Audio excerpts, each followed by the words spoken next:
अद्वैत हा ओक्साबोक्शी रडत असतो. खरेला उठवण्याचा तो प्रयत्न करत असतो. कला ही बेडवरती निश्चित पडलेली असते आणि अद्वैत तिचा हात पकडून ओक्साबोक्शी रडत असतो आणि म्हणत असतो, खरे मी तुझ्याशिवाय जगू शकणार नाही. आणि मित्रांनो आता इथे अनपेक्षित घडतं.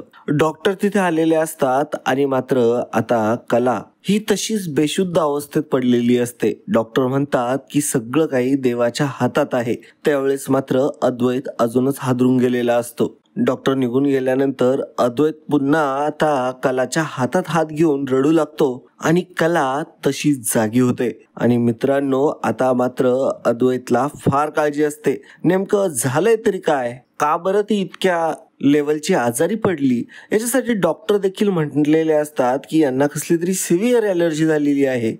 त्यावेळेस मात्र कला म्हणते की हो मला हझलनटची ॲलर्जी आहे. आणि त्याच वेळेस मात्र रजनी म्हणते की कलासाठी मसाला दूध तर नैनाने बनवलेलं असतं. आता हे ऐकून मात्र नैना पूर्णपणे हादरलेली असते. नैनाने डोळे पांढरे केलेले असतात. मित्रांनो अशाच प्रकारे या नैनाचा पर्दाफाश इथे आपल्याला बघायला मिळतो. तर नेमकं हे सगळं घडलंय कसं आणि सोबतच अजून कोणतं संकट आलं होतं आणि आबांनी आणि अद्वैतनी कशा प्रकारे ते दूर केलं, देवी आईचा कोप कशा प्रकारे टाळला, हे जर तुम्हाला जाणून घ्यायचं असेल ना तर हा व्हिडिओ शेवटपर्यंत नक्की बघा. सोबतच मित्रांनो तुम्हाला एक विनंती आहे. मला माहिती आहे तुम्ही अजूनही व्हिडिओला लाईक नाही केलंय. अहो मला समजतं ते. तुम्ही आता पहिल्यांदा तेवढे एक लाईकचं बटन दाबा जेणेकरून आम्हाला देखील त्यातून थोडासा आनंद मिळतो.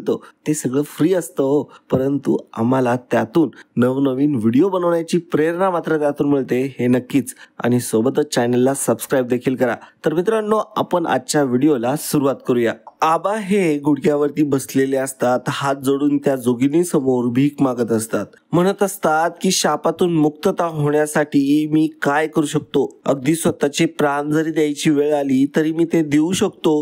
मला फक्त तुम्ही मार्ग सांगा. त्यावेळेस मात्र ती जोगीनबाई म्हणत असते की अजून संकटाची नाळ तुटलेली नाही, अजून खतरा टळलेला नाहीये.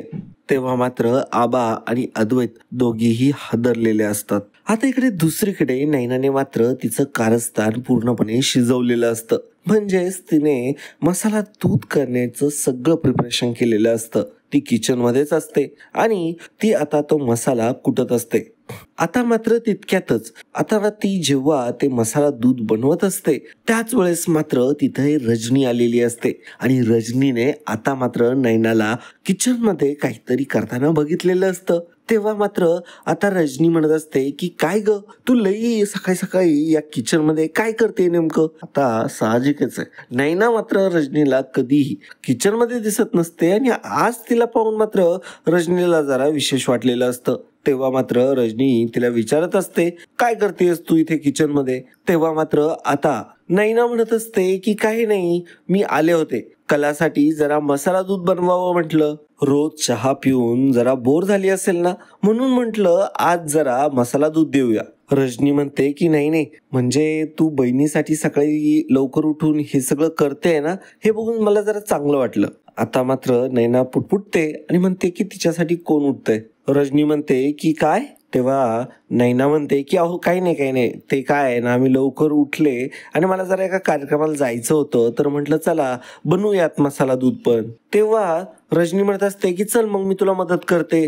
त्यावेळेस मात्र नैना घाबरते आणि आता नैना त्या रजनीला तिथून काढून देण्यासाठी आता एक प्लॅन करते आणि म्हणते की अहो मला खरं तर तुमची मदतच हवी होती. मला आहे ना त्या कार्यक्रमाला जायचंय ना त्यासाठी मला छान असा गजरा तयार करायचा आहे आणि त्यासाठी मला फुलं हवी होती. आपल्या बागेमध्ये असतील ना फुले. तेव्हा मात्र रजनी म्हणते की आता लगेच. त्यावेळेस मात्र नैना म्हणते की हो मला आता ते लगेचच लागणार. काय ना हे झालं ना मी लगेचच मेकअपला बसणार मग मला ते फुलं लागणार ना त्यासाठी मग मला ती आत्ताच हवी आहे. तुम्ही देता का आणून तेवढी मला.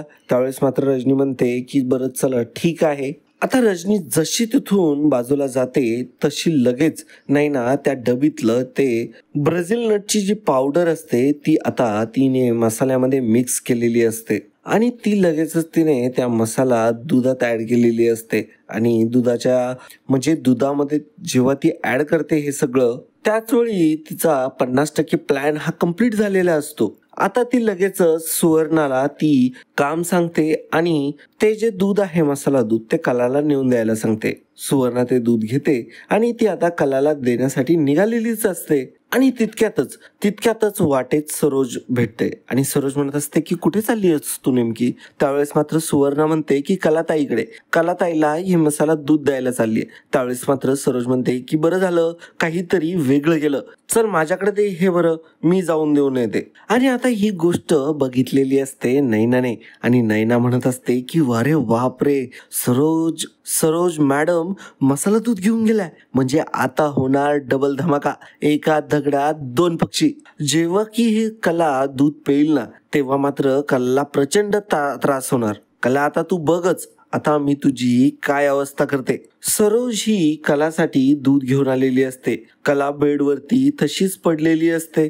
तेव्हा मात्र सरोज आता तिच्या पाशी जाते. तेव्हा ती कलाला विचारते की काय ग, बरं वाटतंय का आता. त्यावेळेस मात्र कला म्हणते की हो मला बरं वाटतंय, परंतु जेव्हा मी उठून बसते ना तेव्हा जरा मला गरगरतंय. त्यावेळेस सरोज म्हणते की अगं ते तर वाटणारच, कारण की पोटामध्ये औषधं आहे ना त्याच्यामुळे होतात रिॲक्शन, तू त्याचा काही विचार करू नको आणि आता हे मसाला दूध पी बरं, जरा एनर्जी येईल तुला. त्यावेळेस मात्र सरोजने ते आता मसाला दूध कलाच्या हातात दिलेलं असतं आणि कला आता ते दूध गडकन पिऊन टाकते. आणि आता इकडून हे सगळं दृश्य जे आहे ते सगळं नैना बघत असते. नैनाचाच हा डाव असतो. आता कलाला ते पिता पिता जाणवतं की याच्यामध्ये काहीतरी आहे. त्यामुळे ती म्हणते की माझं मन नाही करत आहे, मला तोंडाला ऑलरेडी चव नाहीये, त्यामुळे मला याची काही टेस्ट पण लागत नाहीये. त्यावेळेस मात्र सरोज म्हणते की काही गोष्टी विदाऊट टेस्टच्या पण घ्यायच्या असतात आजारपणात, याने तुला एनर्जी येईल, तू पी बरं. आणि असं म्हणताच आता मात्र कलाकडे कोणताही पर्याय उरत नाही. कला ते आता बाकीचं उरलेलं दूध देखील पिऊ लागते. कला आता एकच प्रश्न विचारते. आता ती दूध तर पित असते, परंतु आता तिने असा प्रश्न विचारलेला असतो.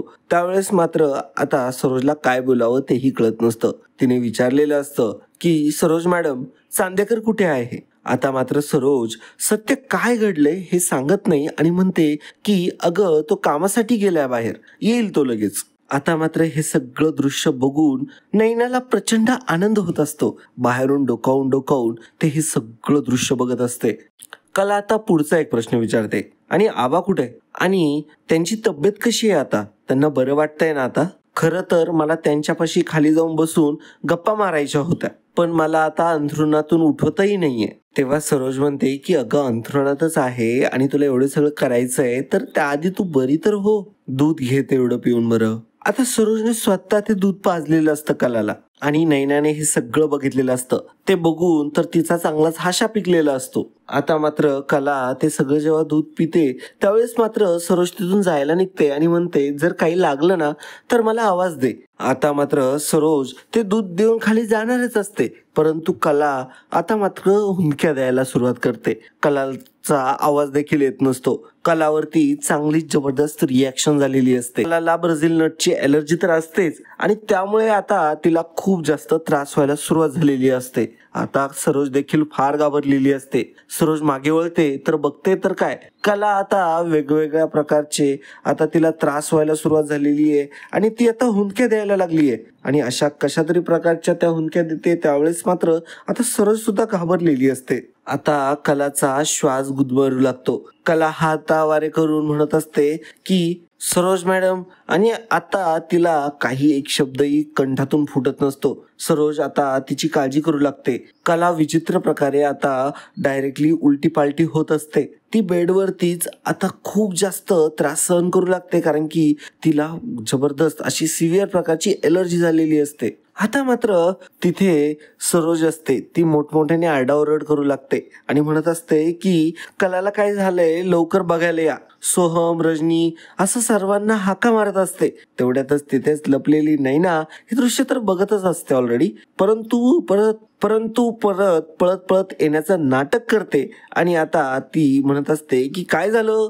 त्यावेळेस मात्र आता सरोज म्हणते की लवकरात लवकर घरातल्या सगळ्यांना बोलव, हे कलाला काहीतरी होऊ राहिलंय, लक्षात येत नाहीये. त्यावेळेस मात्र नैना देखील पुन्हा त्याच प्रकारची नाटकं करते आणि म्हणते की लवकर या, लवकर, कलाला काय झालंय बघा. आणि असं म्हणतच आता मात्र ती देखील त्या रूम मध्ये आलेली असते. अशी ही नाटकी आणि शैतानी प्रवृत्तीची नैनीच्या डावात यशस्वी ठरलेली असते. मित्रांनो, तुम्हाला नेमकं काय वाटतं, या नैनाचं काय व्हायला पाहिजे त्याबद्दल कमेंट नक्की करा आणि तुमचं मनोगत देखील कळवा. आता पुढे नेमकं काय होतंय ते जाणून घेऊया. मंडळी, कलाची अवस्था फारच बिकट झालेली असते. कला आता खूप जास्त त्रास तिला होत असतो, त्यामुळे तिला काय करावं काय कळत नसतं आणि आता तिने हालचाल देखील बंद केलेली असते. हे बघून सरोज घाबरलेली असते. तिथे सोहम, रजनी, नैना हे आता चौघेही तिथे असतात. परंतु आता कलाला नेमकं झालंय काय या गोष्टीचा प्रश्न बाकीच्या तिघांना तर पडलेला असतो. परंतु नैना हसत असते. नैना फक्त नाटक करत असते काळजी करण्याचं. तिला दुसरं काही करायचं तर नसतं, फक्त मुद्दाम नाटक करून जसं काय मी काही केलंच नाही हे दाखवायचं असतं. आणि म्हणून मुद्दाम तिथे आता एरझारे घालू लागते. सरोज फारच जास्त काळजी करू लागत असते आणि सोहमला म्हणते की तू एक काम कर, डॉक्टरांना फोन कर, लगेच इमिडिएटली फोन कर. आणि सरोज देखील आता रडत असते. आता सोहमला देखील काय करावं काय कळत नसतं.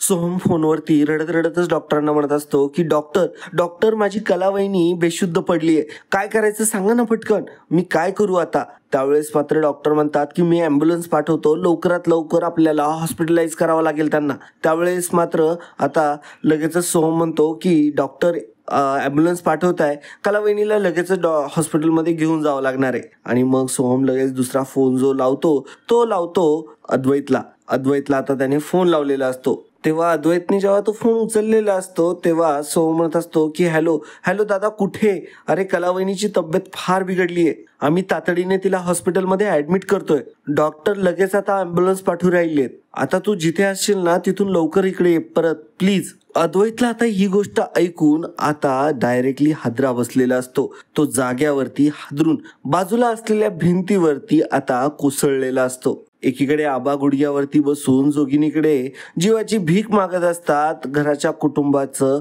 सुख मागत असतात, तर एकीकडे अद्वैत हा आता पूर्णपणे हादरून गेलेला असतो. अद्वैतला आता काय करावं आणि कशा प्रकारे आता ही गोष्ट बोलावी हे देखील कळत नसतं, कारण की कलावरती त्याचं इतकं अफाट प्रेम असतं ते आता त्याच्या चेहऱ्यावरती दिसत असतं. त्याला जो त्रास होत असतो तो फक्त आणि फक्त एखाद्या खरं प्रेम करणाऱ्या व्यक्तीलाच होऊ शकत असतो हे आपल्याला स्पष्टपणे दिसत असतं. आणि आता अद्वैतला देखील प्रश्न पडलेला असतो, जोगतीन जे बोललीये ते खरं आहे का असा प्रश्न त्याच्या मनात उद्भवलेला असतो. चांदेकरांवरती खरंच कुठलं तरी मोठं संकट आहे, ही गोष्ट खरी आहे का? त्यावेळेस आबांचं आता तिथे ते नारळ पुरून झालेलं असतं, तर आबा आता तिथून जायला निघालेले असतात. अद्वैत म्हणतो की आबा तुम्ही इथं काय करताय, हे सगळं चाललंय तरी काय नेमकं? अद्वैतला तिथे बघून आबांना देखील प्रश्न पडलेला असतो की अद्वैत आला तर आला कसं काय? तेव्हा आबा चकित होऊन विचारतात की अरे अद्वैत, पण तू इथं कसं काय? अद्वैत म्हणत असतो की आबा मी कधी आलोय, कसं आलोय हे महत्वाचं नाहीये, मला सांगा तुम्ही अशा मध्यरात्री निघून का आलात? आणि मला सांगा ना, हे सगळं नेमकं चाललंय तरी काय? अद्वैत म्हणत असतो की आबा अहो आता तो म्हणजे आता अद्वैत डायरेक्टली रडत रडत हे सगळ्या गोष्टी बोलत असतो आणि म्हणत असतो की आबा अहो आपलं सगळं घर बिघडलंय हो. तेव्हा आबा म्हणतात की काय झालं अद्वैता? तेव्हा अद्वैत म्हणत असतो की आबा आपली खरे बेशुद्ध पडली आहे आबा, खरे खूप आजारी आहे आबा. असं म्हणताच आता आबा देखील रडू लागतात आणि अद्वैत देखील रडत असतो. आबा म्हणत असतात की जा पहिले तू तिला बरी कर. तेव्हा अद्वैत म्हणतो की चला आबा आपल्याला ताबडतोब निघावं लागेल. आता जोगतीन जेव्हा ते दोघे तिथून निघून जाता आणि त्यावेळेस मात्र ही पाठलाग करत असलेली कटक कारस्थेनी रोहिणी तिथे असते आणि रोहिणी आता एक गोष्ट ऐकते.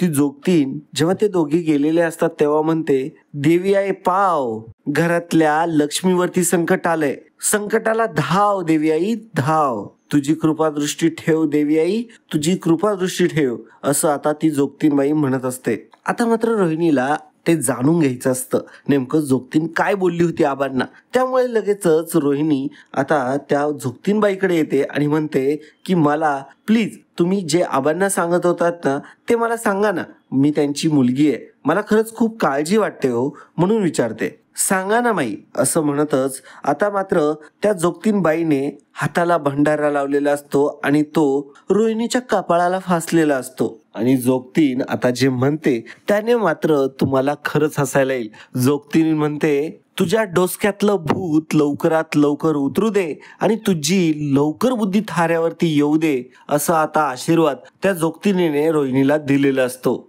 जोगतीन म्हणते की आणि एक गोष्ट लक्षात ठेव, नेहमी तुझी भ्रष्ट बुद्धी सगळं नष्ट करून देईल, एवढं लक्षात ठेव. आणि असंच म्हणत आता मात्र ती जोगतीन तिथून चाललेली असते. आता रोहिणीला सुद्धा फार काळजी वाटायला लागलेली असते.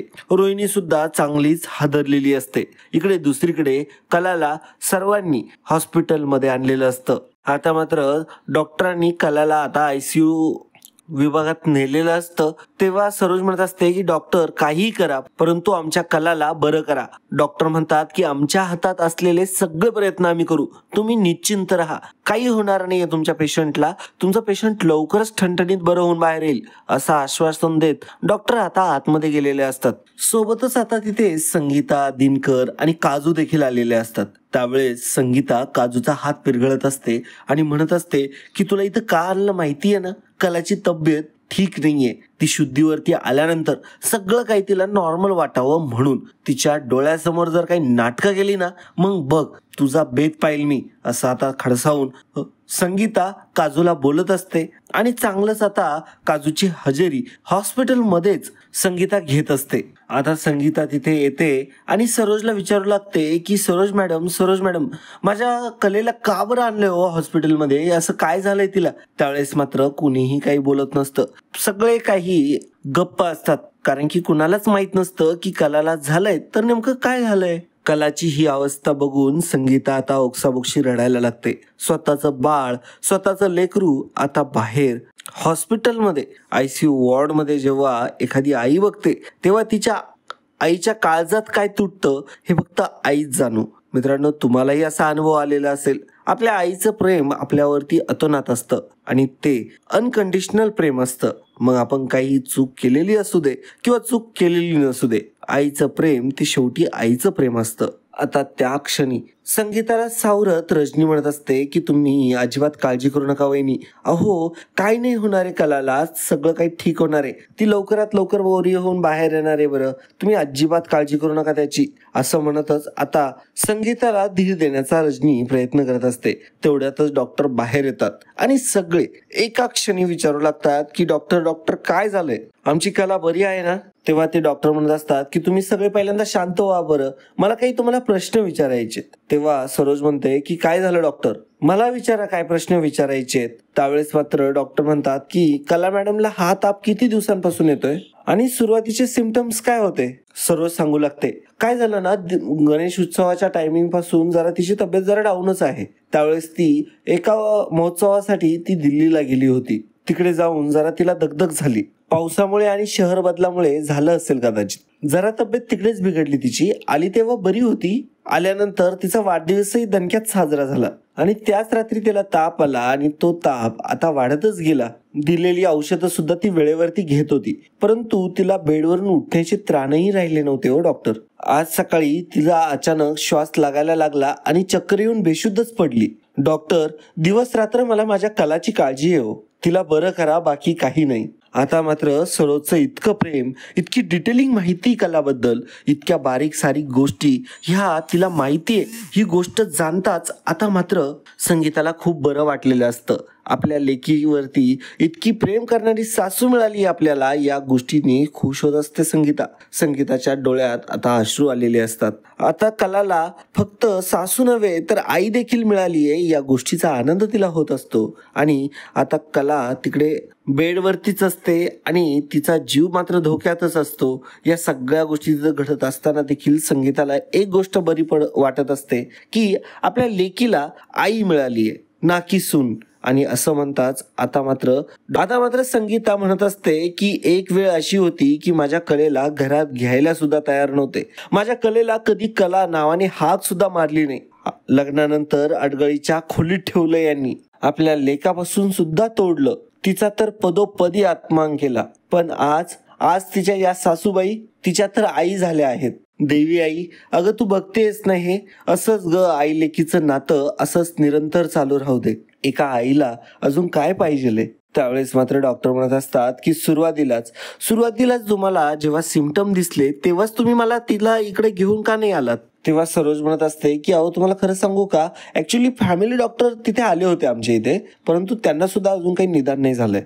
डॉक्टर आता कलाच्या तब्येतीबद्दल सगळी माहिती देत असतात. म्हणत असतात की तुम्ही अशा गोष्टींकडे दुर्लक्ष केल्यानंतर काही सेल मरून जातात शरीरातल्या आणि त्याच्यामुळे अजूनच प्रकृती खराब व्हायला सुरुवात होते आणि त्यामुळे पेशंट अशा प्रकारे चक्कर येऊन पडणे किंवा क्रिटिकल कंडिशनमध्ये जाणे अशा फार गोष्टी होत असतात. अशा गोष्टींना ताबडतोब इलाज करणं गरजेचं असतं. त्यावेळेस मात्र संगीता रडायला लागते. तेव्हा डॉक्टर म्हणतात की प्लीज तुम्ही यांना शांत करा बरं. त्यावेळेस मात्र संगीताला शांत करण्यासाठी रजनी प्रयत्न करत असते. डॉक्टर सगळं काही सांगत असतात, परंतु सगळी जास्त भीती आता सरोजला देखील वाटत असते. त्यावेळेस मात्र डॉक्टरांच्या लक्षात येतं की हे कुटुंब फार घाबरले.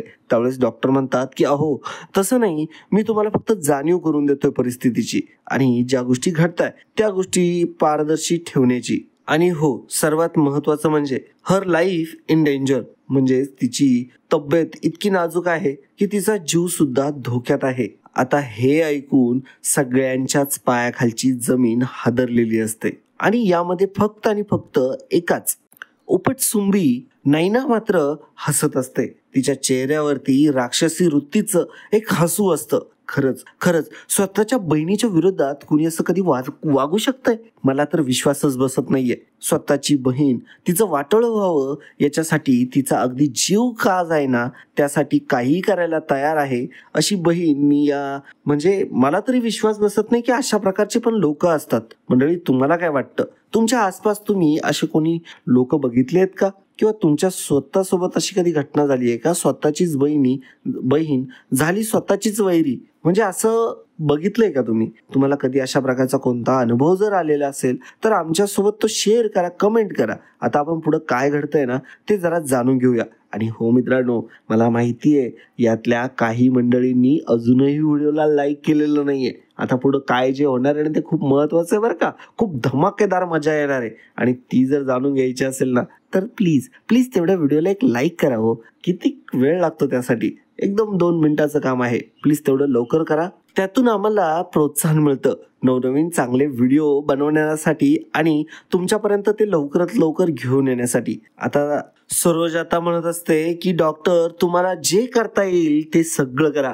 जगातल्या कोणत्याही कोपऱ्यातून कोणतंही औषध लागलं तर ते मी तुमच्या समोर ठेवील, परंतु माझ्या कलेला काही होता कामा नये. तुम्ही बेस्टच्या बेस्ट ट्रीटमेंट करा आणि माझ्या कलेला वाचवा. तुम्ही पैशाची हईगई करू नका. लागेल तितका पैसा पुरवेल मी, परंतु माझ्या कलाला काही होता कामा नये. त्यावेळेस मात्र डॉक्टर म्हणतात की yes of course I will do my best. आणि असं म्हणतच आता डॉक्टर म्हणतात की नक्कीच मी आहे ना आमचे सगळे चांगले प्रयत्न करू आणि तिला वाचवण्याचा प्रयत्न करू. आता हे सगळं इकडे चालू असतं, इकडं मात्र सोहम आणि काजलची सारखी नजराला नजर मिळवत असते. आता मात्र दोघेही एकमेकांकडे बघत पुन्हा परिस्थितीची जाणीव ठेवून परिस्थितीकडे बघत असतात. आता मात्र पुन्हा एकदा सरोजने सांगितलेलं असतं की अद्वैतला फोन कर, म्हणून आता सोहम लगेच अद्वैतला पुन्हा एकदा फोन लावतो. तेव्हा अद्वैत गाडी चालवत असतो. गाडी चालवत असताना तो स्वतः फोन उचलत नाही तर आबांना सांगतो की आबा एक काम करा, तो फोन उचला आणि स्पीकर वरती टाका.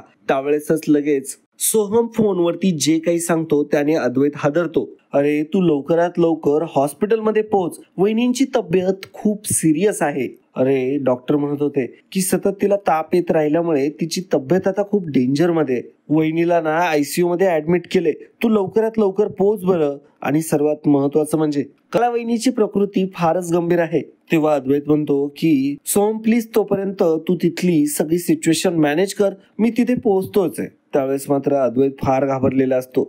गाडी चालवत असतो, परंतु कलाची त्याला खूप काळजी वाटत असते. त्यावेळेस आबा म्हणत असतात की अद्वैता तू काळजी करू नको, होईल ती बरी, तू फक्त आता गाडीवरती लक्ष दे. आता सोहम सरोजला जाऊन सांगतो की मी कळवलंय दादाला. तेव्हा सरोज म्हणते की ठीक आहे, बरं झालं तू त्याला कळवलं लवकर. आणि आता त्यानंतर सरोजच्या एक गोष्ट लक्षात येते, तिथे तर सर्वजण असतात परंतु रोहिणी मात्र तिथे दिसत नसते. तेव्हा सरोज विचारते, काय हो इथं मला रोहिणी दिसत नाहीये, कुठे गेली आहे ती? ती आता रजनीला विचारू लागते. आता मात्र तिने तिथे विचारल्यानंतर कोणाला माहित नसतं, त्यामुळे लगेचच ती फोन लावते रोहिणीला. तेव्हा रोहिणीला आता एक गोष्ट लक्षात येते, सरोजचा फोन येतोय म्हटल्यानंतर आता मात्र ती चांगलीच हादरलेली असते. ती म्हणते की ही डेंजर बाई आहे, आता मात्र नीट तोंड सांभाळूनच बोलावं लागेल आणि माझा पाठलाग करत तर नाही ना आली ही बाई. म्हणून आता तिने फोन उचललेला असतो. तर सरोज तिला फोनवरती म्हणत असते की अगं रोहिणी कुठे आहेस तू? अगं कलाची प्रकृती फार गंभीर आहे, तिला ऍडमिट केलं हॉस्पिटलमध्ये, तू कुठे आहे आता? त्यावेळेस मात्र रोहिणी खोटं सांगते की मी एका मैत्रिणीच्या इथं प्रॉब्लेममुळे आले होते आणि मी लवकरात लवकर हॉस्पिटलला पोहोचते, तू काळजी करू नको बरं. आणि असं म्हणतच आता रोहिणीने फोन देखील कट केलेला असतो. रोहिणी त्या ड्रायव्हरला सांगते की आता गाडी फास्ट चालव आणि आता आपल्याला हॉस्पिटलला जायचंय. आता मात्र त्या ड्रायव्हरनी गाडी फार पुढे आणलेली असते आणि त्यातून अद्वैत दिसत असतो. त्यावेळेस रोहिणी जेव्हा उठते, कारण की सिग्नलला गाडी थांबलेली असते, त्यावेळेस मात्र ती म्हणते की अरे पागल, तू गाडी इतकी फास्ट चालवली की त्यांच्या बाजूलाच आणून उभी केलीये, तू एक काम कर, साध्या रस्त्याने घे आणि हॉस्पिटललाच घेऊन चल. त्यावेळेस मात्र तो ड्रायव्हर गाडी मागे घेतो आणि आता पर्यायी रस्त्याने आता ते हॉस्पिटलला निघालेले असतात. रोहिणी आता डोक्याला लागलेला जो भंडारा असतो तो पुसत असते आणि स्वतःचं कपाळ ठीक करते, मेकअप करते.